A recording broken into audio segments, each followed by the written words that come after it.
If you wondered where this elegant photo of Bill Barrett came from, the answer is the Harmonica School, Berlin.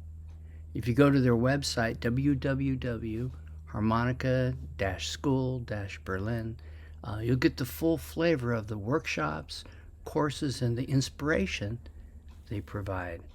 Bill just came back from their Harmonica FEN Festival. It's a series that started this year and is running through 2026, focusing on fascination, education, and network. And he was blown away. The school founder, Marco Johanovic, shared that Bill Barrett's course will come out in 2023. But right now, on their site, there's a complete course of Irish harmonica with Joel Anderson. And I looked at his overview last night, and it's fascinating, seems to be educating, and it is bringing together this network, and it's expertly produced. I want to explore more with Marco about this exchange of music ideas and future shows. But it's a great photo. Enjoy.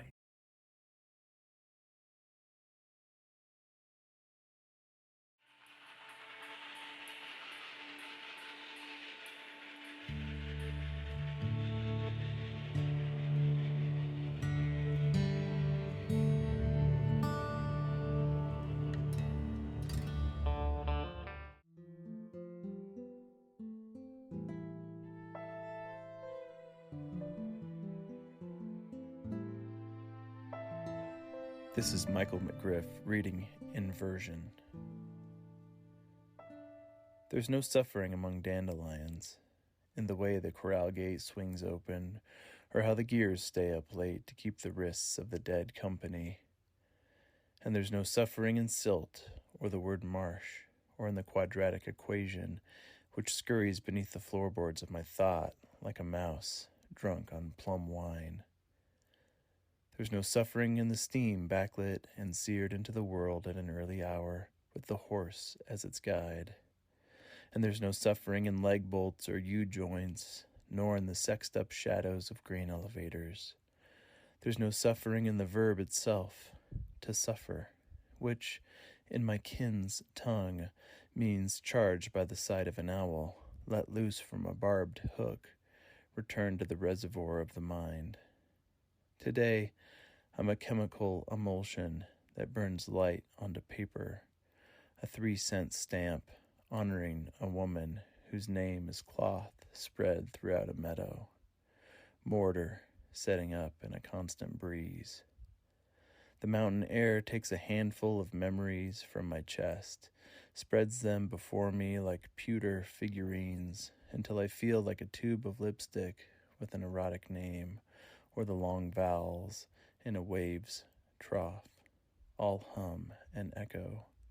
Friend, I'm both a keyhole in a star and the key chain to a young boy's neck.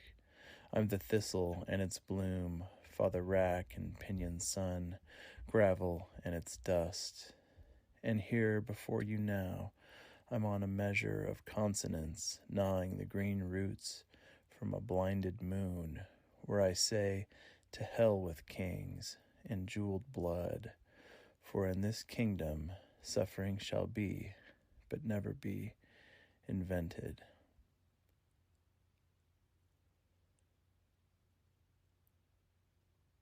About the poem Inversion. With some distance I can see that Inversion wants to know who causes suffering in the world. Of course, we're all vectors for suffering. We're human, after all. We fight each other for careers, sparkly zip codes, healthcare, social media status, and all the rest of the stuff that makes us good capitalists. But maybe there are moments when we mindfully refuse to add additional suffering into the world. I'd like to think I'm a person like that. In this poem, I'm trying to find meaning in that desire by way of the images that haunt me.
me when you called me dearie.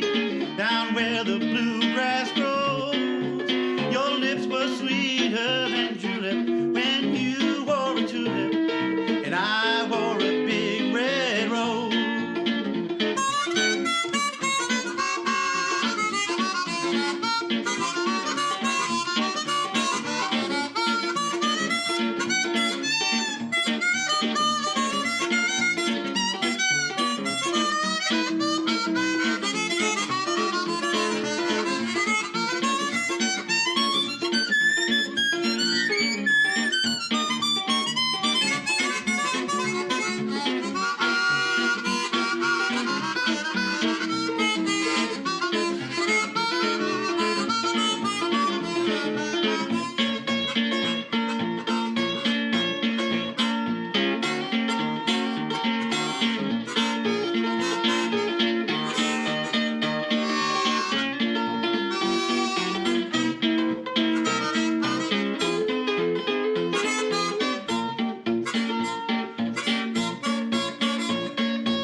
When you wore a tulip, a sweet yellow tulip, and I wore a big red rose. Was there you caressed me, heaven had blessed me like no one knows. When you called me dearie, you made life cheery, down where the bluegrass grows. Your lips were sweeter than julep when you wore a tulip, and I wore a big red rose. I wore a big red rose.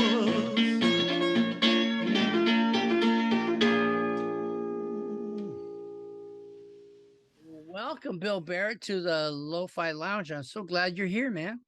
Yeah, thanks for having me. We've been able to cross paths for so many years now that I kind of lost track. And yet, in my show in the Lo-Fi Lounge, I have some variation of the Voodoo people or you or. I have it's featured all the time. Most people think that maybe that's my band, you know. Chris never here. Those guys are on there all the time.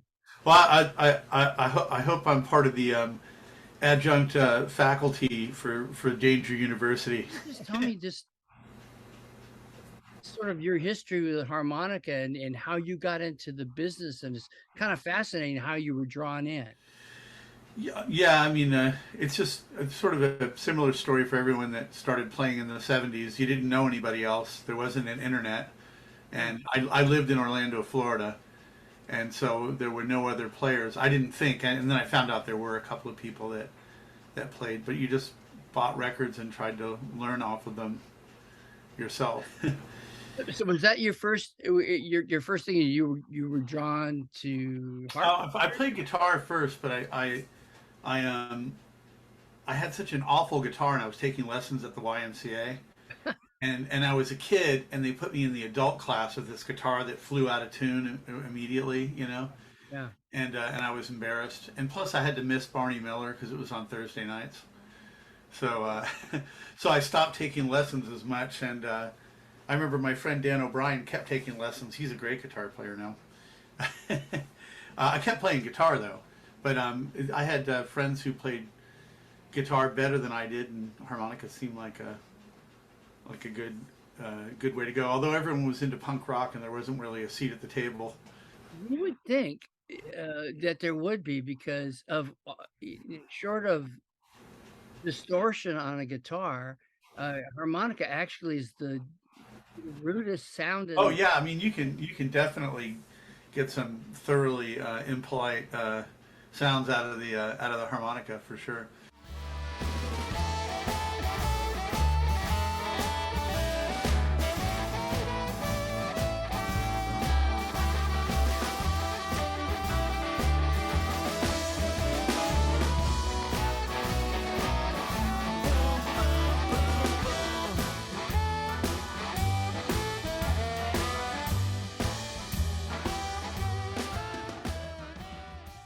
but it wasn't like part of the classic lineup, I guess, of Yeah. whatever. I mean, there was always like something on the radio, like especially in the '80s, there would be like, you know, peripherally more new wave-ish bands like the Pretenders or the Romantics or something that would have some harmonica in their songs, you know. So there's always a place to sit in. Yeah. But I was listening to Jimmy Reed and other stuff as well. So Did yeah. you have a mentor though? You think in Florida Oh, you had your guitar no, player? not really. I did find a guy who was like um, he did landscaping, but he played good blues harmonica and gave me a couple of lessons. And there was a guy that my friend Dan O'Brien introduced me to that had just gotten out of prison actually, and but he was from Maxwell Street in Chicago, James Judy, and he had played with all the Chess Records guys like Muddy Waters. He was friends with Junior Wells and other people, and he was the only serious, as far as I could see, serious blues man that I met at the time, and it was very impressive what a sound he got out of it. But I would say like my first big actual mentor was Eddie Manson. So not really a blues player. He's more like from vaudeville through Juilliard, like a serious composer and classical musician.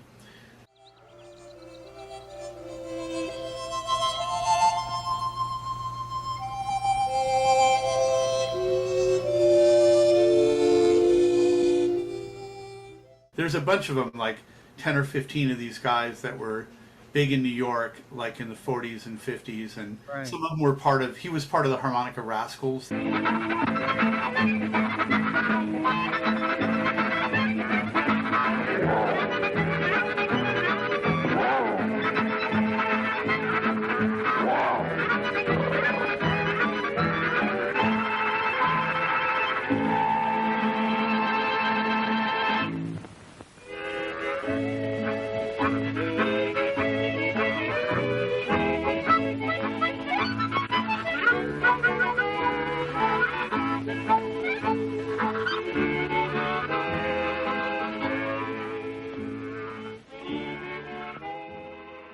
Yeah, the guy, you're right, with all the crazy harmonicas. Right. But he took it very seriously, and he won like 50 Clio awards, for his commercial work as a composer, and he did an unaccompanied soundtrack for a film called The Little Fugitive that won the Venice Film Festival Award in 1952, and I got that record at my library in Florida. Uh, It's completely unaccompanied harmonica, and it's like a 40-minute film. It's a great film, yeah. and I mean I know all the themes, like collecting bottles is one of more bottle collection, pony rides.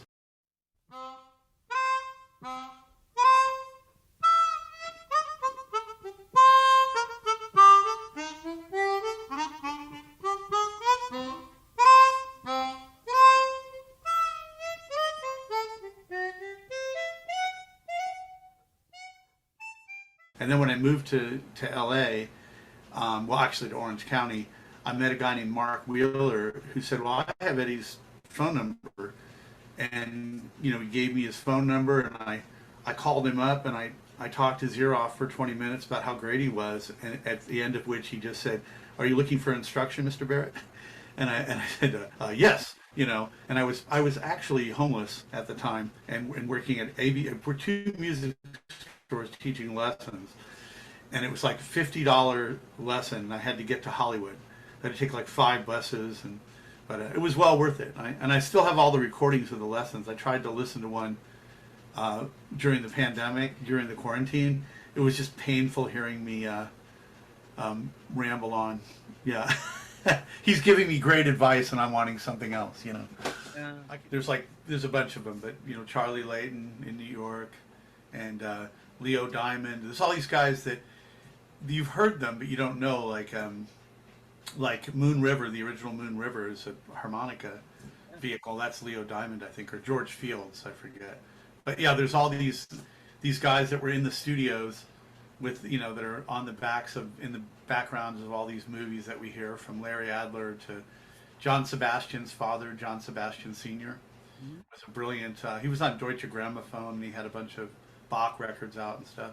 So there's like this serious chromatic, harmonica community too.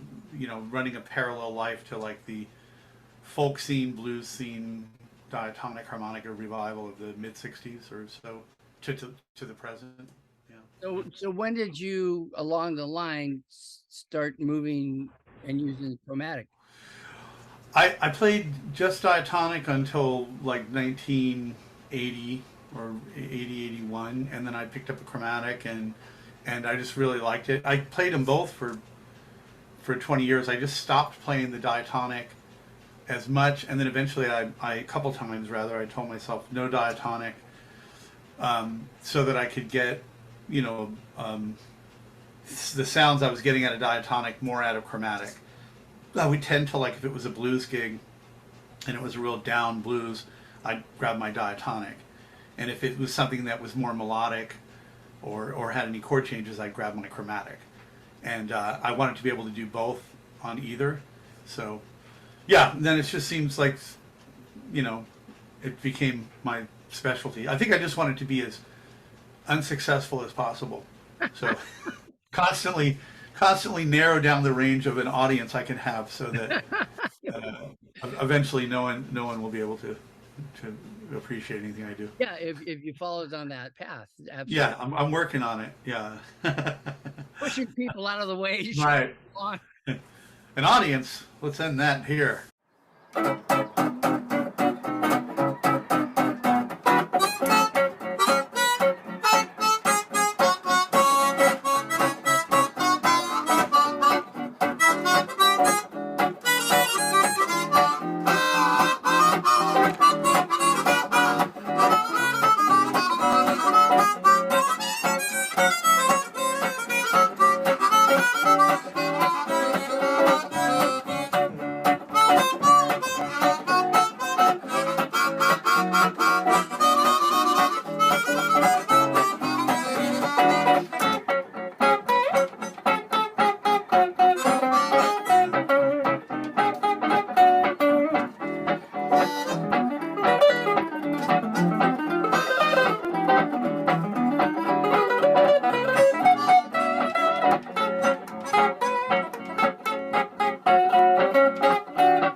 This is Vanessa Angelica Villarreal reading Angelica Root. What back we spring from, What woman we unravel from? What blade pour howling into our pearl-tight mouth? We am diamond in land's eye. We am wrought witness moving light memory. We tell. We tree talk. All the yous untangling in our own body, we see all our child. We gave our tooths for our sight and swallow ocean eye. You know in your deep, open. We am the coin in your throat for passage. We am the bodies in the river. We am the river birth you. We am language in your body. We say ourselves in blood. Listen. We am saying so much and you don't listening. We am saying so much message turned to cancer unspooling through your. They unstitch our bones from your babies, our muscle making the house he rattles into your hips. They eat your fruit we made. Pear baby, listen. We language in your body. We say ourselves back. We say ourselves until you memory are alive.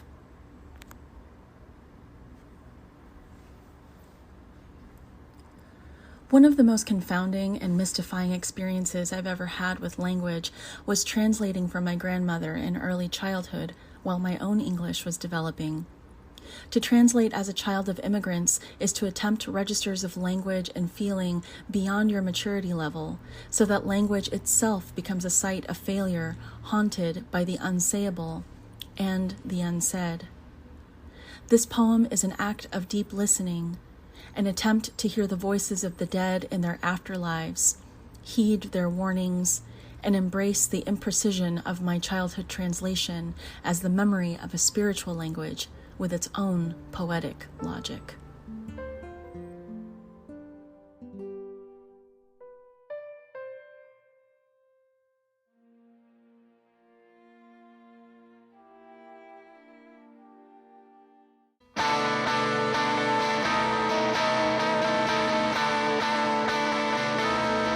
There will come a time when I get weary. There will come a time that I can't see. Even when I close my eyes, see what you've done to me. Well, there will come a time when I'm not speaking, and you can take my words and melodies. I can lose 1,000 lines to see what you've done to me.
when the evening sun goes down.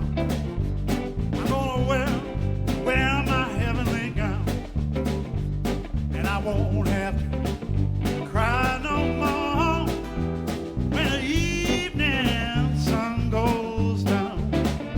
When the evening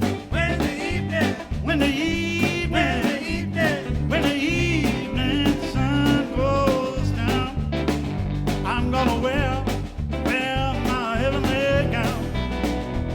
When the evening sun goes down, he will wipe away all my tears. You know he will blind me with all of my fears. Then Lord God's army I will be found when the evening sun goes down. And when the evening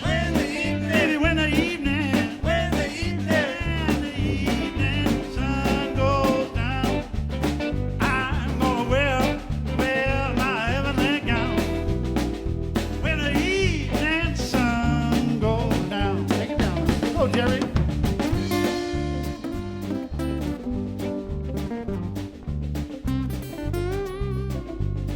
I believe.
Gonna wipe away my tears.